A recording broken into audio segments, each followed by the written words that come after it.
Testing of Fuji Differential Pressure Transmitter.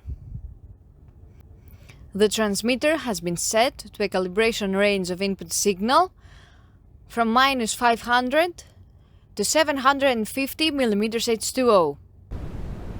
For testing, we add a 24-volt DC power supply, a multimeter in order to measure the milliamp output, and a water column as input signal.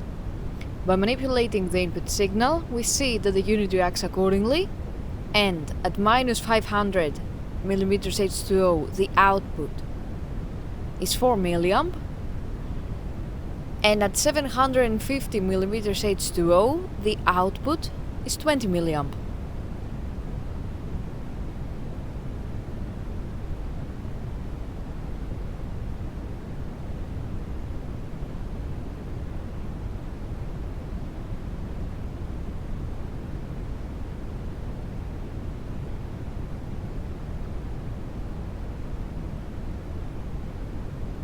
It is now clear that the differential pressure transmitter is working successfully and is ready to be delivered to the customer.